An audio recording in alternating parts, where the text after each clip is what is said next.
इस सेशन में हम पार्टनरशिप के बारे में डिस्कस करेंगे। पार्टनरशिप का मतलब है कि जब दो या दो से अधिक लोग मिलकर बिजनेस करते हैं तो हम उसे पार्टनरशिप बोलते हैं। इसमें हम फाइंड आउट करेंगे कि इंडिविजुअल पार्टनर का क्या प्रॉफिट शेयर है। अब जो पार्टनरशिप पर बेस्ड क्वेश्चन को सॉल्व करने के लिए सबसे पहले ये समझने की जरूरत है कि जो इसके लिए अलग अलग पैरामीटर्स है वो क्या है जिन पर पार्टनर्स का प्रॉफिट डिपेंड करता है। इसको एक एग्जाम्पल से समझते हैं पैरामीटर्स को, कि माना कि दो पार्टनर्स हैं एक्स एंड वाई। ठीक है, एक्स एंड वाई दो पार्टनर्स हैं। एक्स ने इन्वेस्ट किया 60,000 रुपीज और वाई ने इन्वेस्ट किया 1,40,000 रुपीज। यानी कि जो दोनों ने टोटल इन्वेस्टमेंट लगाई है बिजनेस को स्टार्ट करने के लिए वो लगाई है 2 लाख रुपए।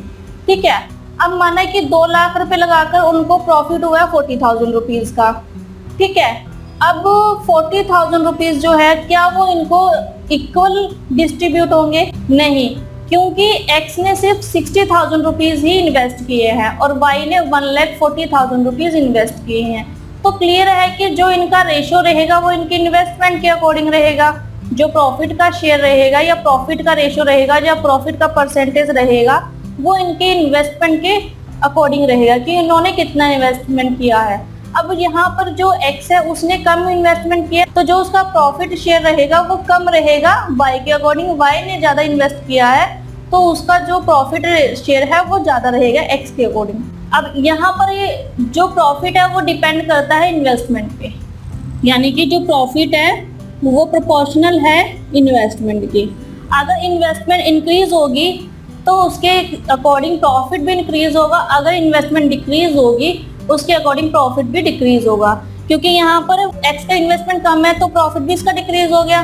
ठीक है, और वाई का इन्वेस्टमेंट ज्यादा है तो वाई का जो प्रॉफिट है वो इंक्रीज हो गया। ये था इसका फर्स्ट पैरामीटर। ठीक है, सेकंड पैरामीटर है टाइम ऑफ इन्वेस्टमेंट। ठीक है, सेकंड पैरामीटर है यहाँ पे time of investment. For example की 2 पर्सन है एक्स एंड वाई, इन्होंने टोटल 1 लाख रुपए लगा कोई बिजनेस स्टार्ट किया है। ठीक है, माना कि एक के 50,000 रुपए हैं, दूसरे के ही 50,000 रुपए हैं। जो वाई है उसने 6 महीने के बाद बिजनेस छोड़ दिया और उसने अपना जो 50,000 रुपीज था वो भी ले गया।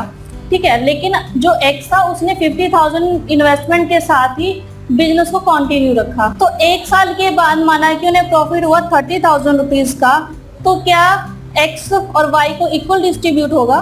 नहीं, इस केस में भी इक्वली डिस्ट्रीब्यूट नहीं होगा, क्योंकि बेशक से यहाँ पे दोनों की इन्वेस्टमेंट अमाउंट सेम थी 50,000, लेकिन जो वाई है उसने 6 मंथ के बाद बिजनेस को लेफ्ट कर दिया। ठीक है, तो अगर जो उसका प्रॉफिट रेशियो रहेगा वो अकॉर्डिंग टू टाइम रहेगा कि जो उसने 6 महीने बिजनेस को दिए थे, तो दोनों का जो प्रॉफिट रहेगा वो अलग अलग रहेगा, क्योंकि एक्स ने ज्यादा टाइम के लिए इन्वेस्टमेंट की है और वाई ने कम टाइम के लिए इन्वेस्टमेंट की है।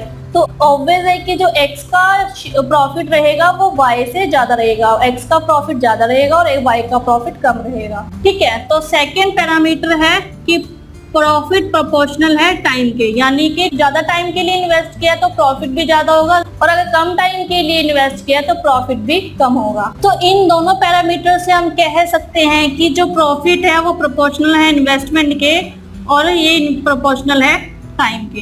तो अगर हम इनको ज्वाइंट करें, तो अगर हम इनका ज्वाइंट वेरिएशन देखें तो जो प्रॉफिट है वो डिपेंड करता है एक्स टाइम इन्वेस्टमेंट पे। ऐसे ही अगर इनका प्रोडक्ट इंक्रीज हो रहा है तो प्रॉफिट भी इंक्रीज होगा, अगर इनका प्रोडक्ट डिक्रीज हो रहा है तो इनका प्रॉफिट भी डिक्रीज होगा। और अगर टाइम एंड इन्वेस्टमेंट में दोनों में से कोई एक भी इंक्रीज हो रहा है तो भी प्रॉफिट इंक्रीज हो रहा है, दोनों में से कोई एक भी डिक्रीज हो रहा है तो प्रॉफिट भी डिक्रीज होगा। ठीक है, यानी कि अगर हमने जॉइंट वेरिएशन हुआ इनका प्रॉफिट प्रोपोर्शनल है टाइम इन्वेस्टमेंट और टाइम के।